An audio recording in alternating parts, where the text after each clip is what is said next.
Well, welcome everyone. This is 50 years of Star Trek behind the scenes.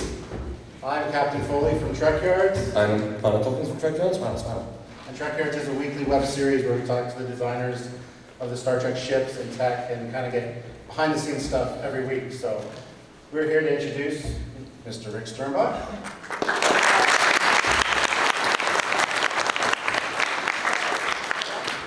And my name is Judy Burns, and I wrote an original show for TOS.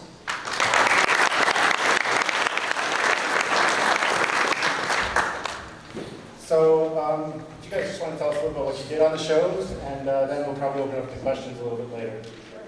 Okay. So, for those who care, I'm the dinosaur here. But in 1968, I wrote a show called the Tholian Web.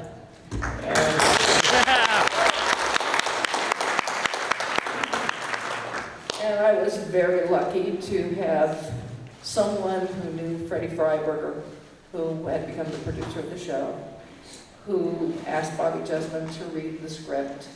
He came back and said, well, yesterday I liked it, today I don't know if I like it, but I think we can do it. And they did. They proceeded to make it.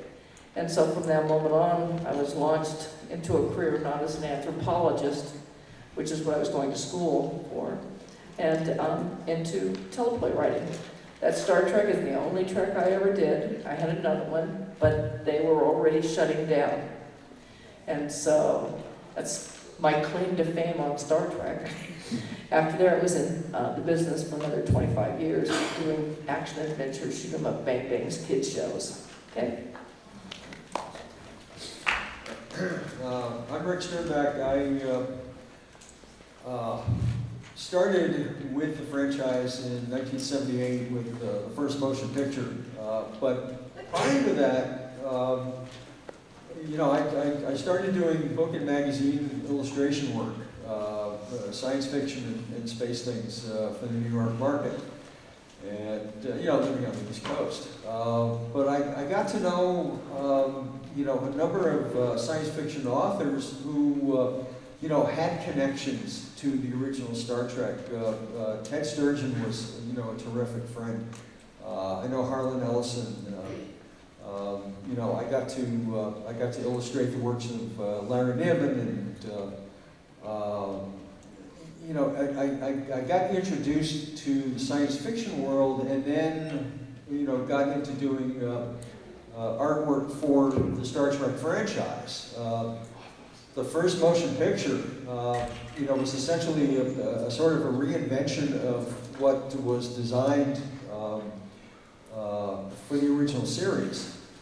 And just to bring things into a weird full circle, I was invited to be part of the restoration committee for the original 11-foot Enterprise miniature. And they will be unveiling that at the National Air and Space Museum in Washington next month. I got to see the Enterprise in pieces in 1974 in storage, and then got to see it again, and helped with making her all pretty again. So I've got asked for a show of hands. Who's seen Trekyards? A few of you. So besides Trekyards, also quite a lot of fan Trek stuff. A Trek fan film called Temporal Anomaly, which incorporates every era. And so for that, you've actually got a film like they did Trek, but with every era, they film Trek differently. I was take that into account. Who has seen Star Trek Renegades? Okay. Well, I also did all the Blu-ray behind the scenes on that. So again, I had to think, what would a Trek audience want behind the scenes? I've done a few other bits and pieces, and it's certainly interesting. And for Trekyards, we used a lot of the original 3D models as used in the shows and movies, so that's canon stuff. I've had to render 3D animations, because it's a show about ships, and the best way to show ships is to show them in motion, so 3D animations. So they use a real software used by, I can't remember the house is called Lightwave, that was used for Voyager, DS9, I believe the 3D movies, not the new ones, but yeah. And my task was to render them as if they would from the show. Voyager's very specific lighting style, which I know Rick isn't the biggest fan of, but not the biggest fan of the lighting style of the Voyager CG. A little too dark for you? Yeah. Well, yeah, there are certain limitations in what they call texture maps and shaders and so forth, but yes, I prefer my ships to have a couple of lights on them. Whereas a lot about ship lighting is that they have to be self-illuminating. If you remember the Reef Enterprise, all those spotlights, that's part of why it looks so beautiful. The NX-01 has so many lights, and that's kind of why it pops. And so the challenge is to make it look like the shows, and I've tried to sort of build my style to that. So if you watch Trekyards, you'll see all these ships flying pretty much as if they do in Voyager. There are a few people who say, oh, it looks like the show. And it's like, hey, I try and make the Blu-rays we're never going to get. I'm going to be doing some fan remasters of a couple of episodes of the Prometheus episode of yesterday's Enterprise, using models, but for the yesterday's Enterprise using the other ambassador class, see how that would look, and Prometheus do the entire message in a bottle, splitting the ship, but with the real model in full high def, anamorphic possibly, see how it would look now. That's what I'm going to do. So Judy, tell us a little about Tholian Web. What inspired you to write that, and how was the process like? I was going to UC Irvine, which is a University of California, Irvine, and I met a physics student there who was a couple years ahead of me, and said, I'd like to do a ghost story for Star Trek. I'd already written a Star Trek that was just trash.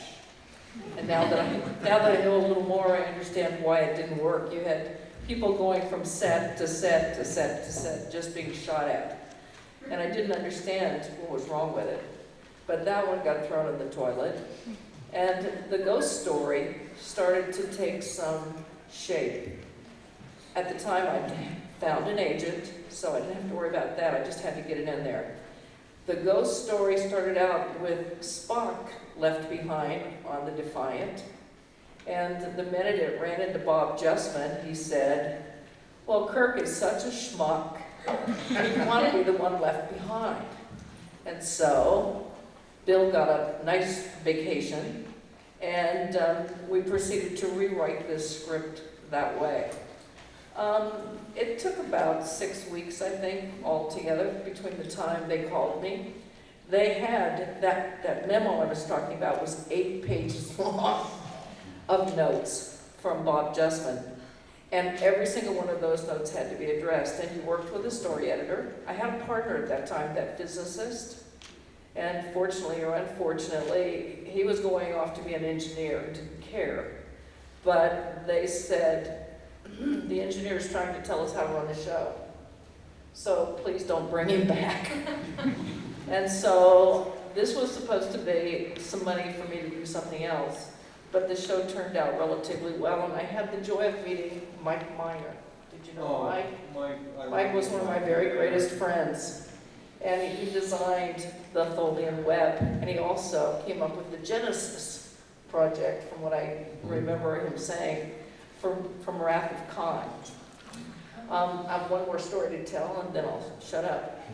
A few years after doing the Tholian Web, I was called by Mark Bennett, with whom I'd worked on $6 Million Man, and he said, I'd like you to read a script. And to tell you how chance gets things done, I read the Jack Sowers version of Wrath of Khan, and he said, what's wrong with it? And I said to him, you have Spock dying down here in this radiation room, and Kirk's up on the bridge, and never the twain shall meet.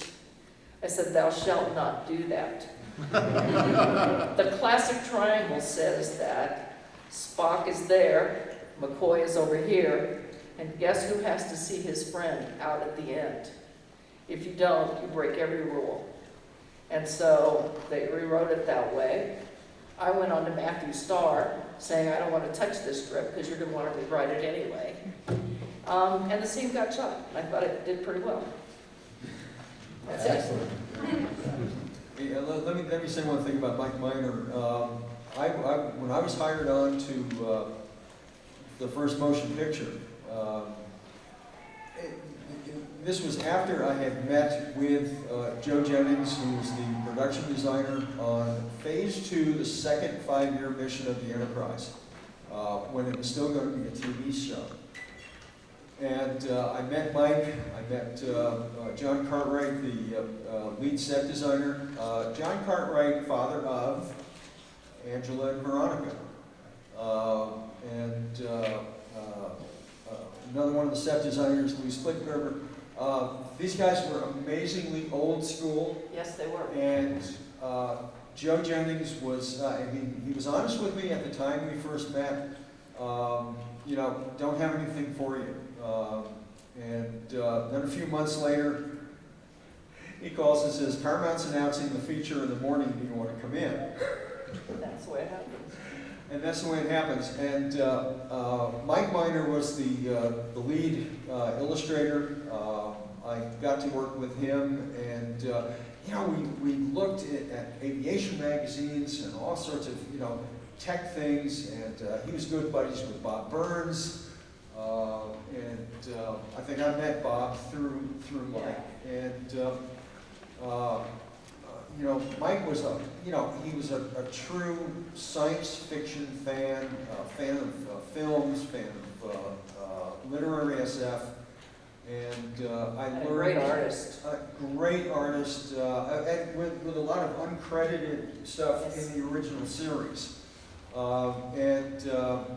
I just, you know, I treasure every minute that I had working with Mike. And Lee Cole, who was doing a lot of the graphics. You know, may I Yeah. comment on this? What you're saying is something so important. Mike Miner didn't mentor me, but he mentored you. And in the old school, the old days, I don't know how it is these days, but I doubt it. Someone like a Harv Bennett would take on the role of mentor to you, or Gene Roddenberry would, or Arthur Singer would. These people would take the time to actually teach you along the way. And if you listen to what they said, they would continue to work with you from show to show to show. So I continued to work with Bob Justman later, I continued working with Arthur Singer later. All these people, I gave Freddie Freiberger a job 4 years later, 5 years later. That's how it worked.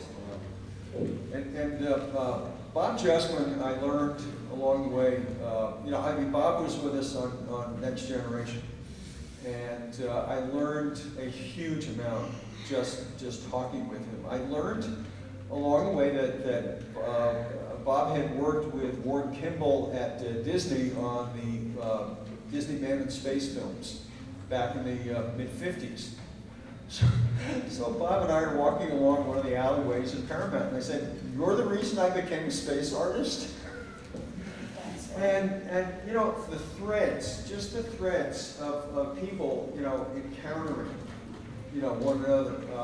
You know, I cannot tell you how much I value that. Bob did something during one of our production meetings. We were stuck. I don't remember the story, but you know, we were stuck trying to figure out just how certain things were going to get done. Bob takes control of the meeting and it says, "Okay, here's how you're going to do it."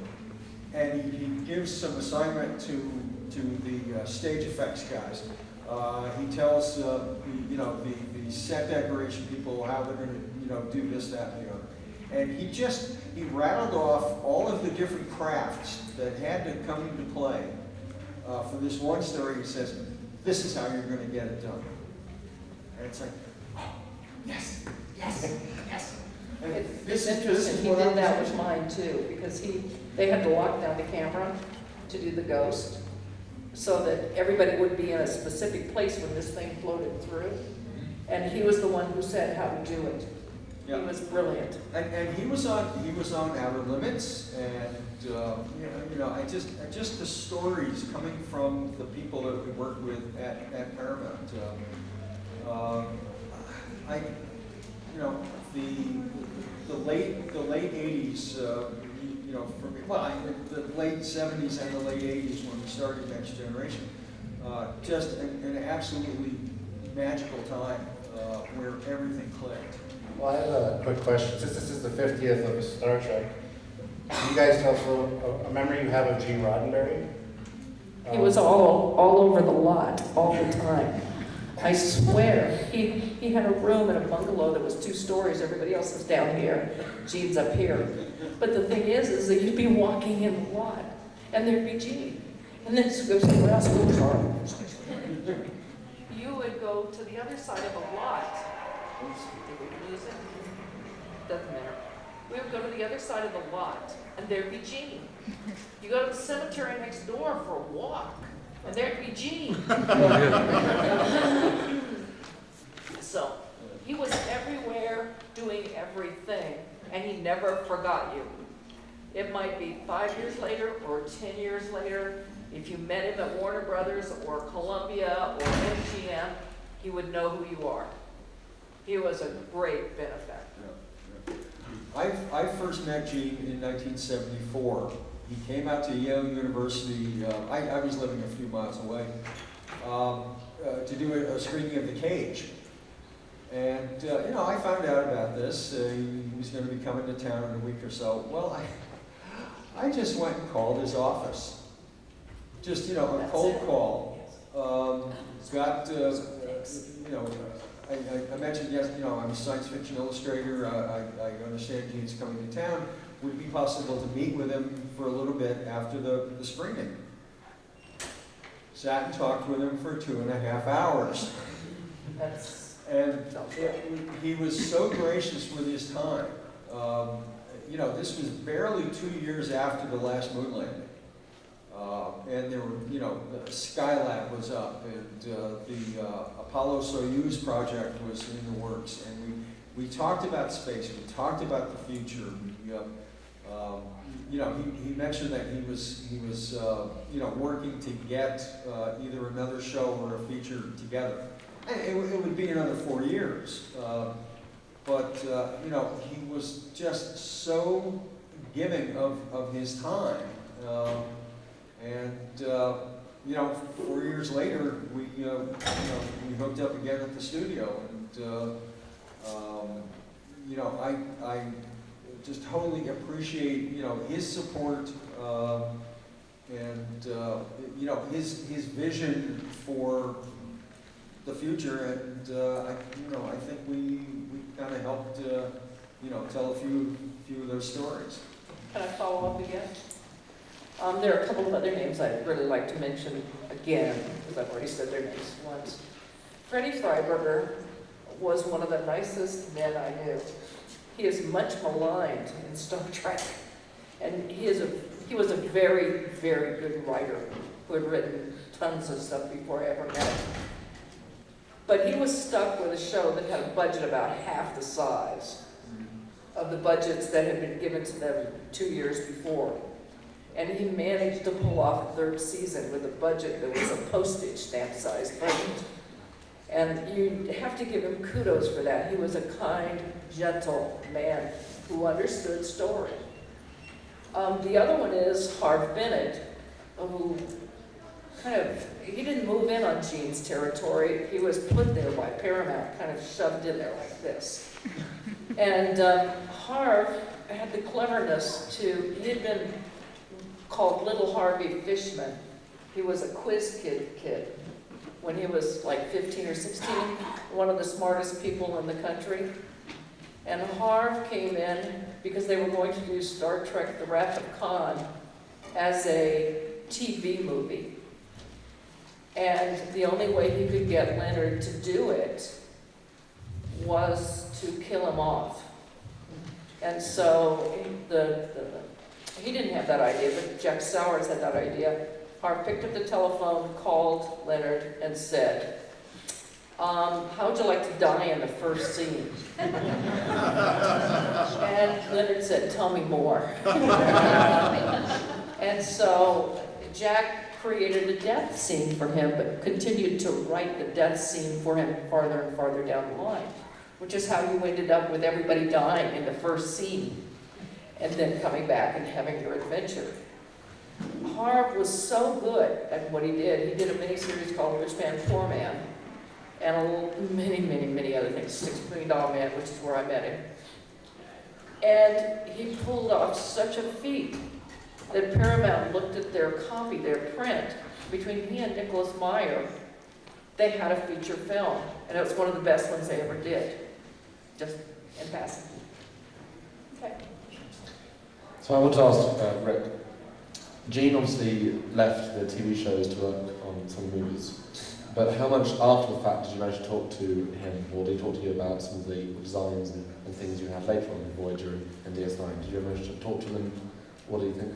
Yeah, how much design influence did he have? Like, I mean, Or just thoughts? You know, my experience was, you know, he was actively, you know, looking at our sketches first season of Next Generation, and then pretty much, you know, not after that. Rick Berman took over, didn't he? Huh? Rick Berman, basically. Well, Rick Berman, yeah, was brought in, and you know, he was, you know, he had his own production style, and you know, Rick got things done. I'll give him that. But you know, I'll tell you one story about showing sketches to Gene. I was doing some drawings of the communicator. And you know, if you look back at a couple of the feature films, you know, Kirk had the wrist communicator. You know, they were talking to their wrist almost like a Secret Service agent kind of thing. So I drew up some things like that, some you know, communicator gizmos that would stick to your uniform, and they were all very clunky because the stuff I was influenced by was kind of chunky and hardware-ish. And then Gene looks at one of the sketches and he says, "Why not just make it the Starfleet emblem?" Duh. You know, I was overthinking the problem. So I ditched all of the hardware comm badges with the lights and the little speakers and all that sort of thing. And that's how we got, you know, the very simple, elegant comm badge for you know, for Picard and Company. And we, you know, and after the basic comm badge was worked out, you know, Mike Okuda and I, you know, Mike was a scenic designer, and you know, he's responsible for the Alcar's control panel style.